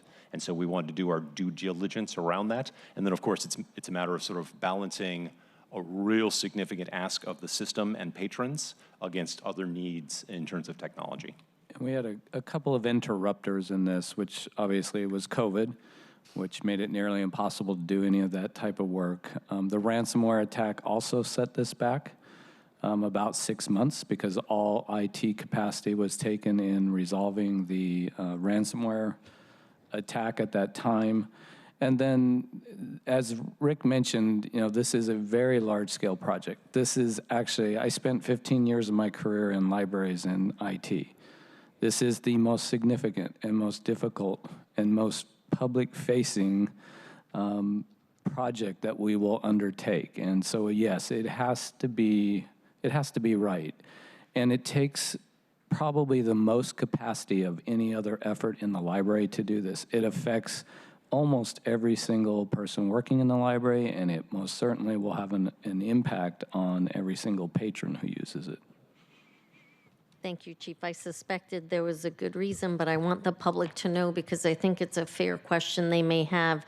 This was a 2019 goal, and it's now 2026. It's not quite implemented yet. It will be later this fall, and it bears mentioning that the due diligence piece, Rick, is music to my ears, as you know. But in all seriousness, you know, it's also quite a challenge to convert systems, as we saw with Workday. So I really appreciate the intentionality of this piece, and I look forward to those 3 days being just 3 days and keeping fingers crossed and toes crossed. After the mention of Workday, I hope everyone will knock on wood, and I'll throw some salt and everything else to make sure. Exactly. Thank you. So turning back to the numbers, here's a look at the levy funded dedicated to technology and online services from 2020 through 2026. And here's the overall funding across all sources for technology and online services. So the general fund, the levy that obviously layers on top of it, and then private resources thanks to the Seattle Public Library Foundation. Here are the numbers behind those financials. Now, we want to take a moment and do a deeper dive on some elements of our technology and online services offerings that are available to the public. And I wanted to start first with the hotspot program. And so for those of you that aren't familiar with it, essentially the library lends electronic devices that you can take home, plug into an outlet, and you have access in your apartment or your home to the internet. And so we have over 1,100 devices in public circulation that are checked out over 7,000 times in 2025, which represents a 38% growth in this program in terms of checkout since 2020. It's the most popular item in our collection. Currently, there are more than 1,400 holds against the Wi-Fi hotspots that we currently have checked out, which speaks to the need in our community for access to the digital world. We also have a separate collection of over 300 devices for community partners that we call outreach hotspots. And this helps extend our reach by virtue of the library system partnering with trusted community organizations who can then connect their clients to the online world via hotspots. The total Wi-Fi hotspot program costs about $300,000 per year, which includes the cost of the supplies, and then the data expenses as well. Rick, do you mind, for those of us not as tech savvy, the whole public versus the outreach? How does so the outreach, I imagine, is this next slide that you're going to talk about where we have partners that help us. We share Wi-Fi with them, hotspots with them. The public, is that the ones at the library? And how does someone go about checking that out? You simply check it out like you would any other item in the library's collection, like a book. And so essentially, now unfortunately, there's a long list in terms of people waiting in line to secure one of those devices because you can use it for up to 21 days. And so given the number of devices and the demand, there is a wait list. However, it is simply as easy as saying to a librarian, I'd like to be placed on the wait list in order to check out a device. And in the interim, there are computers at the libraries at all the branches that folks can use when they show up. Absolutely. You know, Correct. as available while they're there, but they can do that as well. Correct. So And in fact, we'll get to a couple slides later on the deck. We'll talk about digital access that's available inside of our library buildings. Great. Thank you, Rick. Certainly. So in terms of the outreach hotspots, through our Wi-Fi hotspot program, we partner with over 45 community-based organizations to help address digital access. Just a few of them are listed on this slide. We prioritize organizations based on community need, and we look to partner with these organizations to help spread access to the library through books and library card signups. Some of these devices are installed longer term, and some are merely lent to an organization for a shorter duration period. And so just as an example, if you look at, say, tiny house villages, those have been lent to those communities on almost a semi-permanent basis because we want to ensure that those populations have access to the internet so they can pursue educational opportunities, employment opportunities. And so with that partner, we're looking to a longer-term loan. Other organizations, like a Summer of Learning partner, we might lend them that device over the summer so as they're hosting events to support learning and literacy for youth, that they are basically able to use that device to support internet access, whether it be for children or for the parents that accompany them to that program. So, Chair Rivera, going to your point about computer access inside of our facilities, the next 3 slides are about the digital access usage that we see inside of our library branches. So the first slide shows Mid-City and downtown. These show both the desktop devices and the laptops that are available at each of our locations for free, which are, as I mentioned earlier, extremely important to the patrons that rely upon them. We've seen significant growth across the system when compared to use in 2020. If you turn to the next slide, that is North Seattle. It shows, obviously, the branches that are located in that region. I should note that the Unity's branch is down in terms of usage because of our seismic retrofit project that began in 2025. And then the last slide shows public computer use in South Seattle. Again, this is all desktop and laptop usage inside of those facilities. So when it comes to library technology, patrons tell us that we have made it simple for them to use our resources and that the connections we provide make their lives easier. And so these 2 patron quotes that are here on the screen really highlight the perspective that we think many library patrons feel about the technology services, programs, and systems that are offered by the library.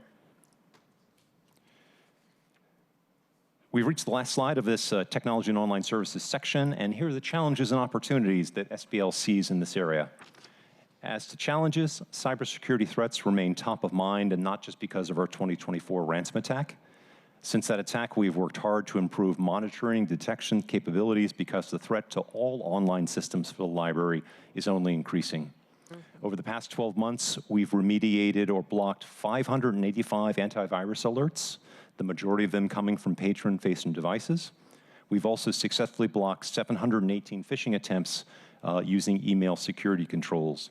So continued investment in this area will only grow in importance for the library system.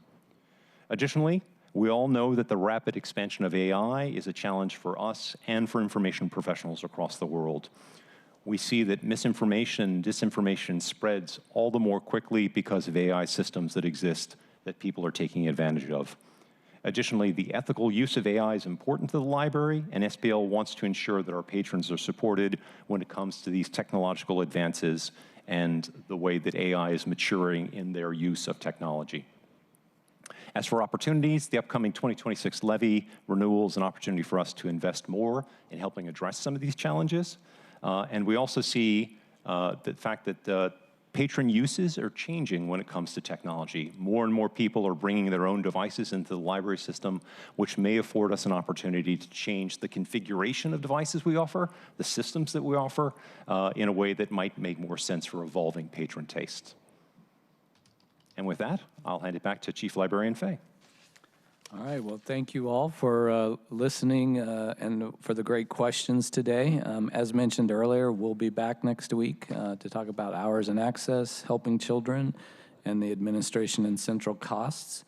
I do want to note for folks that if you have more interest in the levy, our website has about 25 reports that are both quarterly and annual reports on the levy that have a lot of narrative data and also quotes from patrons, et cetera. So if you would like to see more, there is more there.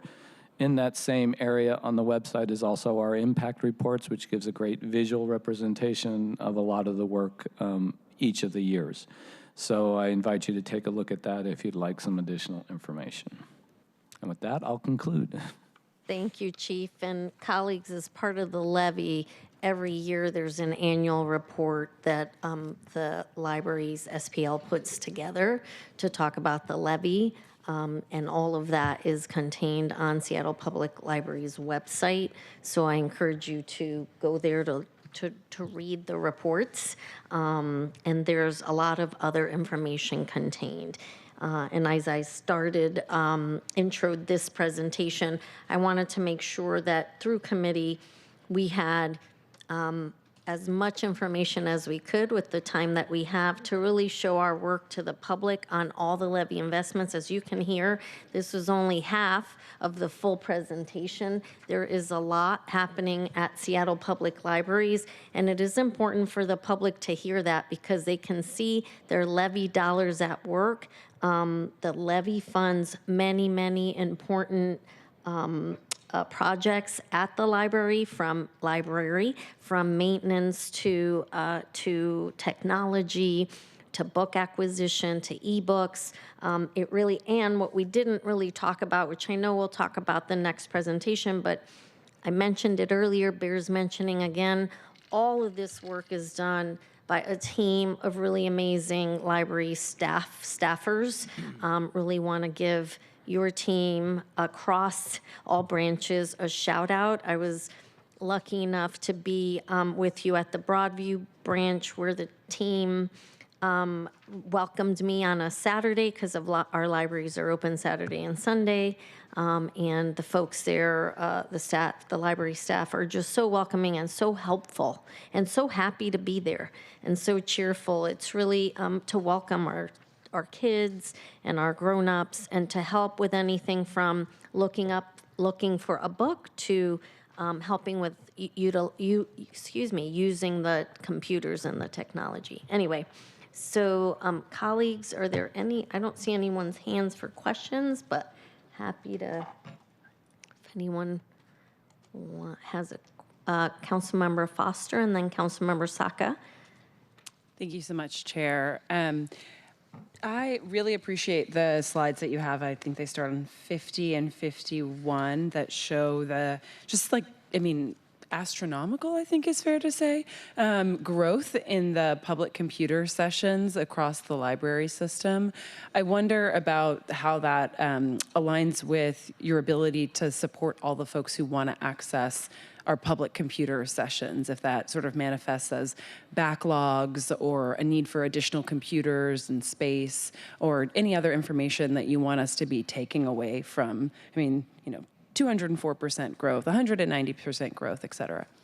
Yeah, and I think it's important to note that's across all those platforms. So one of the things that we do is monitor if there is any kind of backlog. What does that mean? In some spaces, there is no more room to put another table, right? But we could maybe provide a laptop and somebody could sit in a chair, a more comfortable chair, and do that.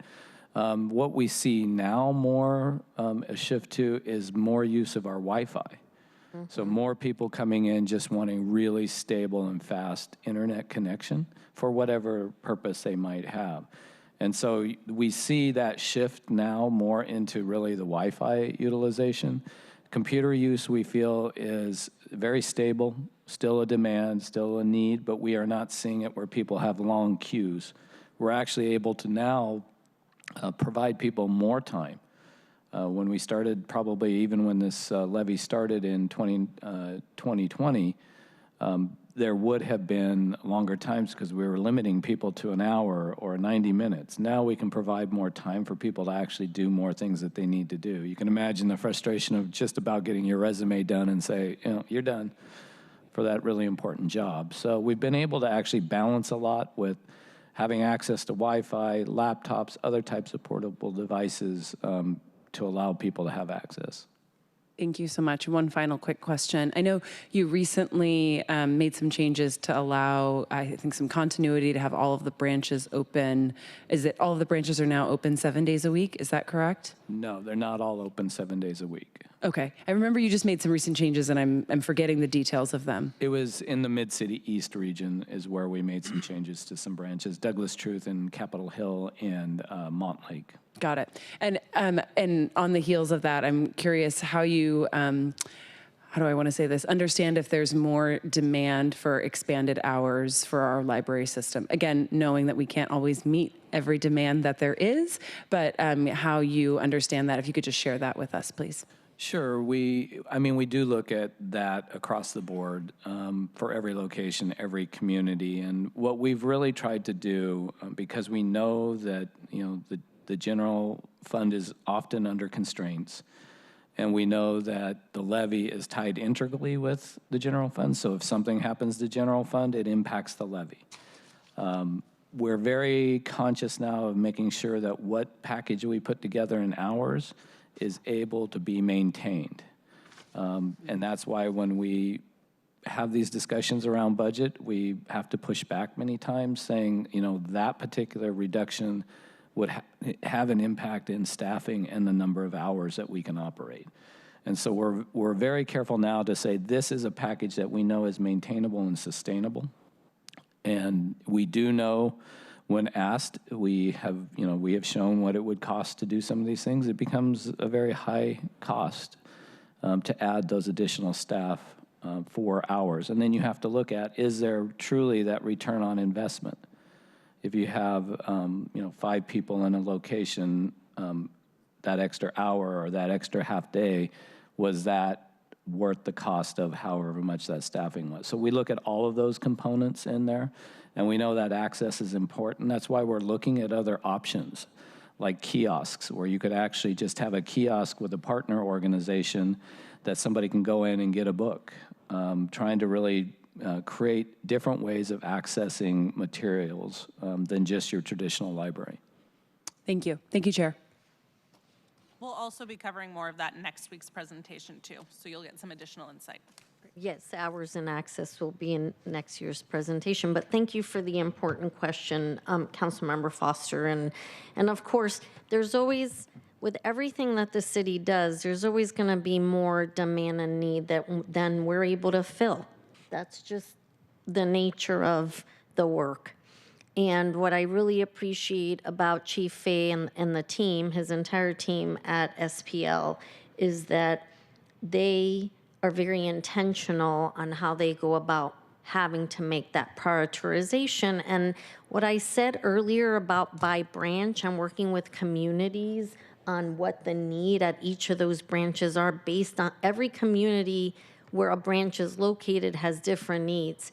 And SPL has done a really great job of working with the community to be able to meet those needs as best they can. So I think they've done a really great job. Yes, we can always do more if we had more funding, but I really don't want to lose the fact as we're constantly talking about the more that we need, all that we have, because I think sometimes you can lose that when you're having the conversation on the more need, is making sure that we acknowledge all that we have and all that SPL has been able to do and the services that are being able to be provided to community. And again, want to shout out the foundation, because there's a lot of programming that the foundation's actually paying for because SPL's not able to pay for. And that's important as well.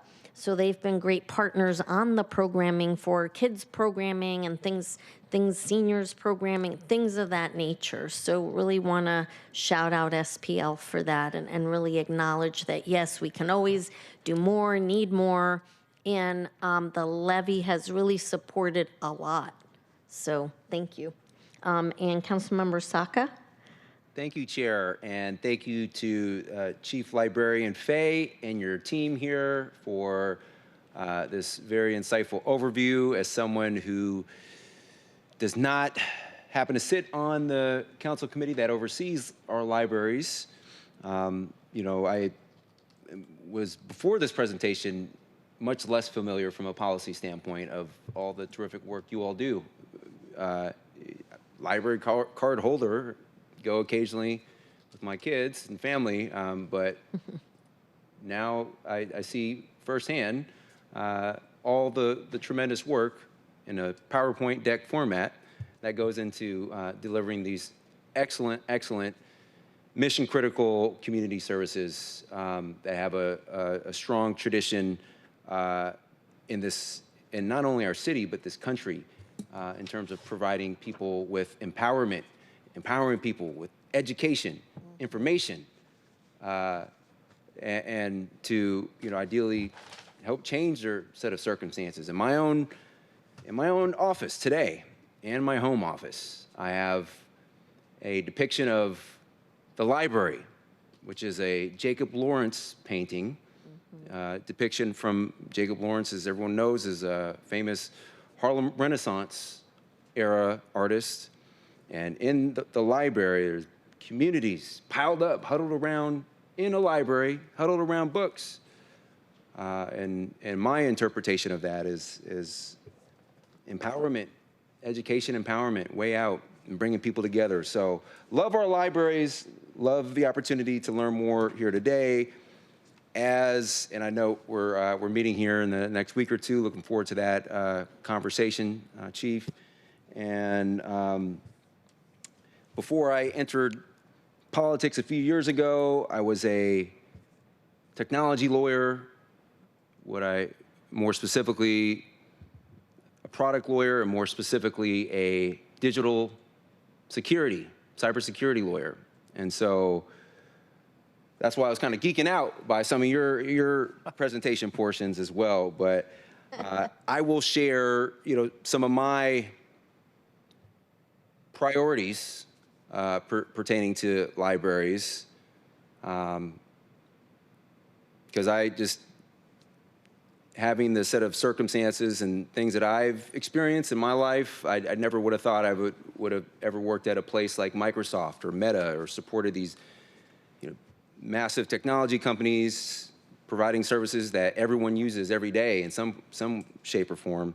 And I want more people to have that. So it should be no surprise that addressing digital equity, so digital equity initiatives, very, very important, and bridging the digital divide. Digital divide, digital equity in terms of substantive digital skilling initiatives, getting people more familiar with not just how to use the technology, but how to create, including writing code. And there's a separate levy that we worked on for that with the FEP levy that voters generously approved last year. I think the opportunity as it that could potentially manifest itself here is most of us take internet, just basic internet access for granted, even in this city. And so bridging that digital divide by bringing broadband internet access to people, there's this construct of people going to libraries. Indeed, I have physical libraries. Indeed, I have depictions of that, artistic depictions of that. And I love, we should all celebrate and treasure that. That will always, I think, be the case for libraries. But we also need to meet people where they're at. And in terms of providing this core essential service, meeting people where they're at, one way to do that is digital hotspots. And there was some information about that. So looking forward to learning more about, more about what the specific need is, what the trends are, and some potential expansion opportunities for that. Low-cost internet referrals. So as we know, internet access, again, mission critical. We all rely heavily on it.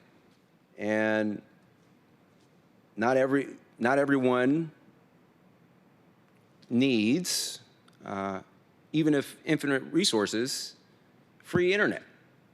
But what about low-cost internet options? I'll turn that one to a question.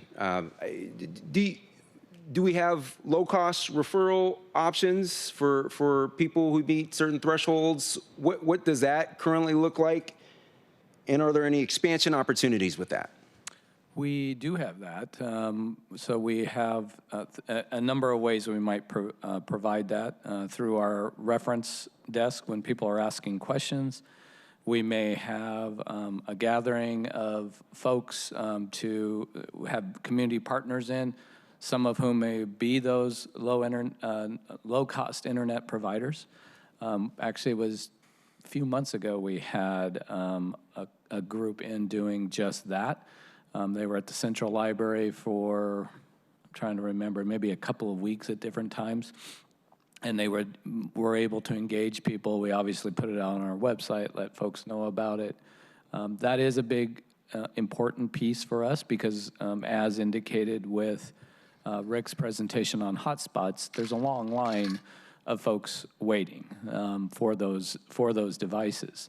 And we know we can't serve that whole need. I mean, as you know, some of this, there's holes in the city where there's just not access, broadband access. We also know that it is a cost factor for many people in this city, even as wealthy at times as it seems to be. There's many that don't have it. So we know that we are filling that need in some way, and we know there's greater need beyond that. But we do work with several partners. I mean, that's why it's really important with those outreach hotspots that were mentioned, that we're looking at those partners. We have those prioritized audiences that we know lack those opportunities or that resource, and make sure that we're aligning with those partners that are providing those services to patrons. So yes, there's always a greater need for internet services. And to your point on the digital divide and digital equity, that is a great concern of ours. We do have an entire team that works on that. You'll hear more about that as we even look at the next levy, but that is a concern with AI. How do we actually harness that? How do we teach? How do we get the people to not be afraid of it, but to understand it? What are those ethical uses? All of those things a library has a role in. We have classes, we have opportunities for people that they may not ever get anywhere else. And that's what we look forward to being able to provide. Thank you for that. Also important is to further that priority that I mentioned in terms of addressing the digital equity or addressing the digital divide through digital equity initiatives, digital navigators, helping people to learn and navigate the various devices and internet. I saw on the list of sort of community groups and providers, Via Comunitaria, which is based in my district in South Park. And, you know, they have folks that help, you know, people, especially when we're talking different native tongues. And so that is a very important set of skills and assistance needed as well in furtherance of that priority. Just curious, what are some, and I think this is probably a more focused conversation, and we could follow up offline and have in our other conversation as well, but just high level, what are some of the industry trends that you all are seeing to address the digital divide and build and promote more digital equity initiatives as it relates to libraries? I think it's many of these things, as we're having discussions on it, I see almost a divide in the discussion.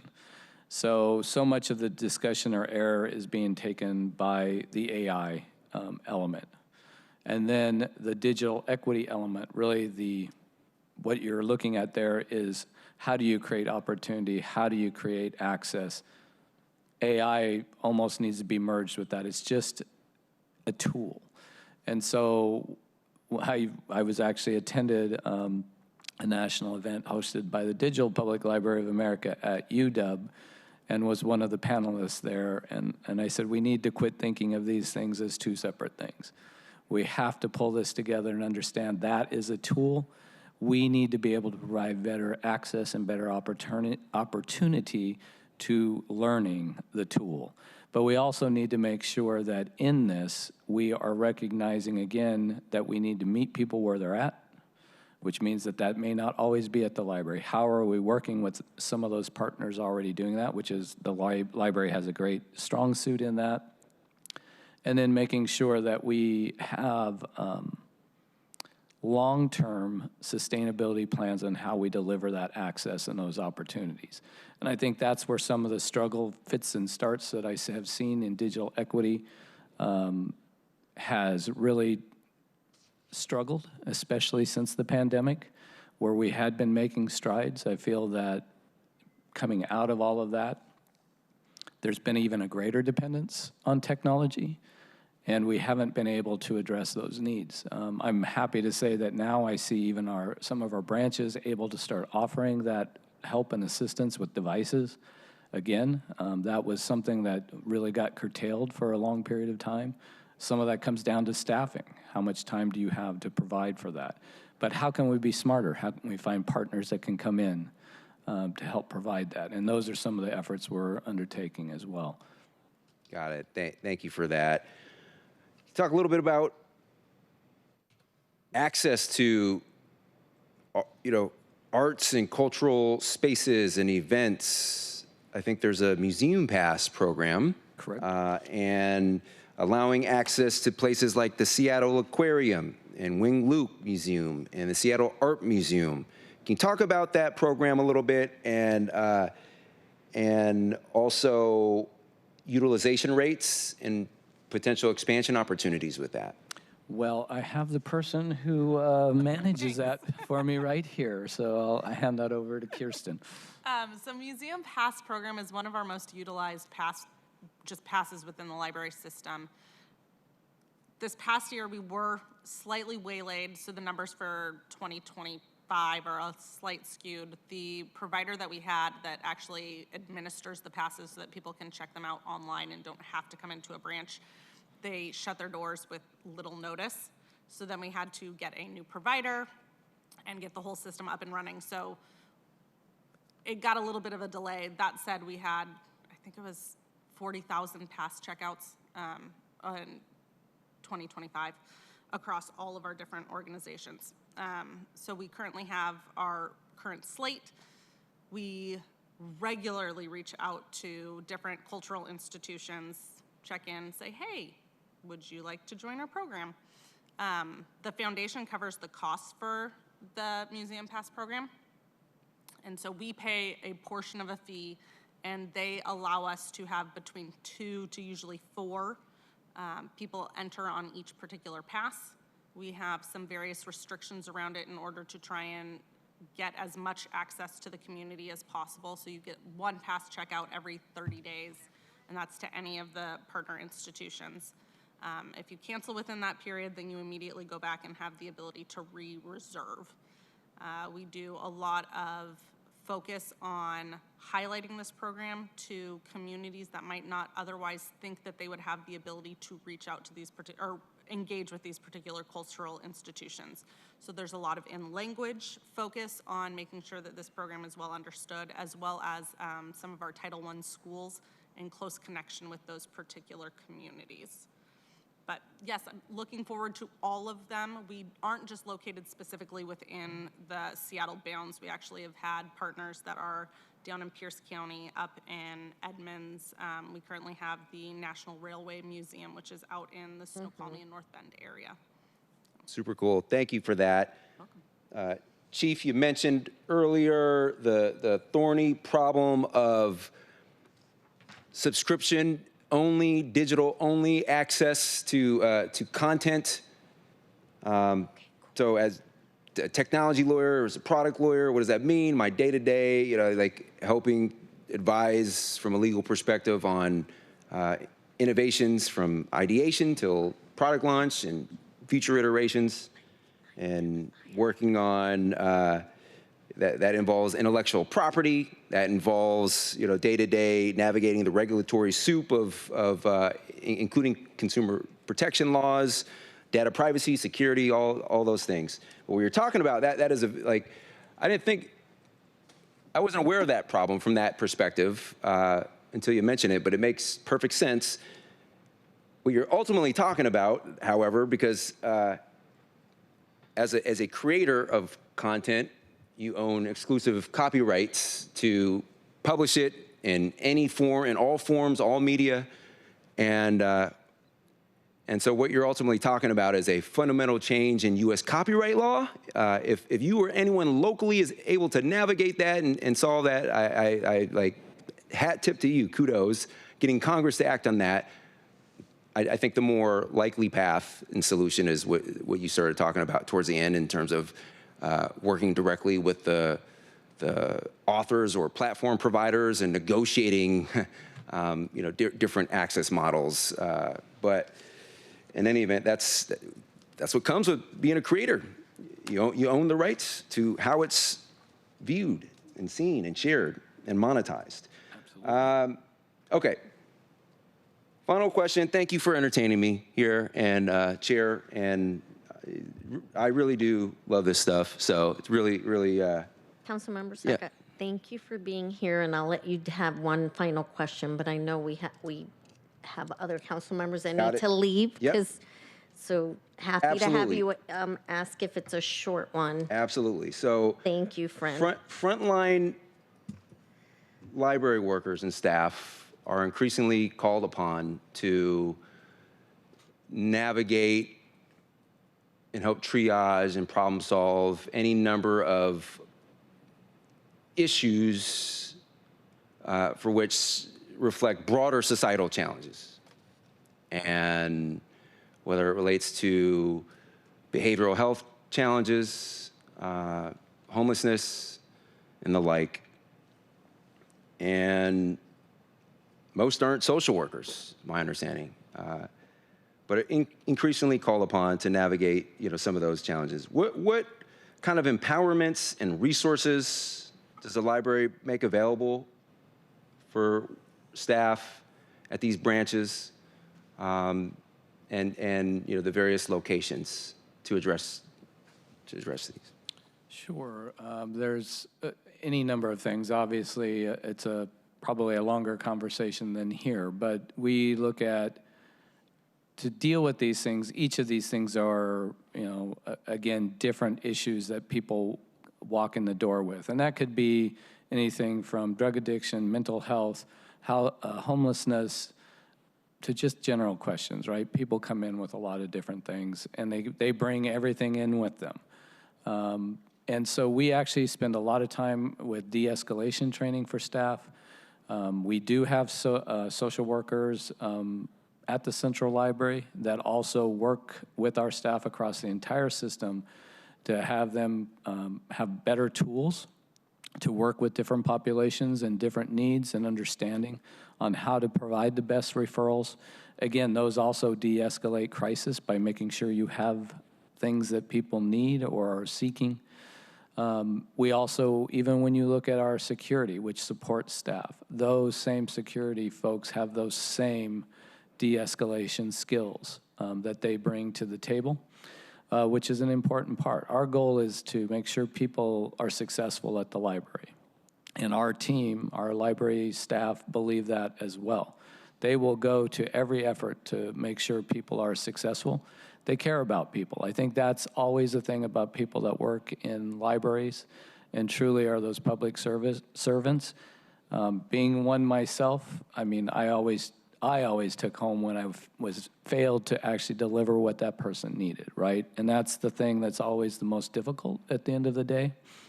And then being able to come in the next day and say, okay, this day starts over. I just had that conversation with a group of library staff maybe about a month ago, and I said, that's how I've had to deal with it all my years, is that I know that we actually had more successes than failures. Mm-hmm. And then, we have to continue to provide those de-escalation skills. We have to continue to provide those social workers that are bringing the latest and greatest in information and trends in how to serve these populations. We need to continue to develop that. It's an ongoing process, and it will be as our populations shift. Thank you for that. Finally, I note the maintenance and operations capital improvement portion of the presentation, which is also very, very important.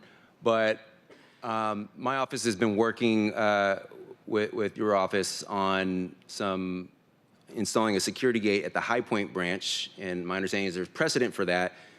We've been working for 6 months plus 8 months, no security gate installed today. Would love to work with you all offline and make sure we can actually get that security gate installed.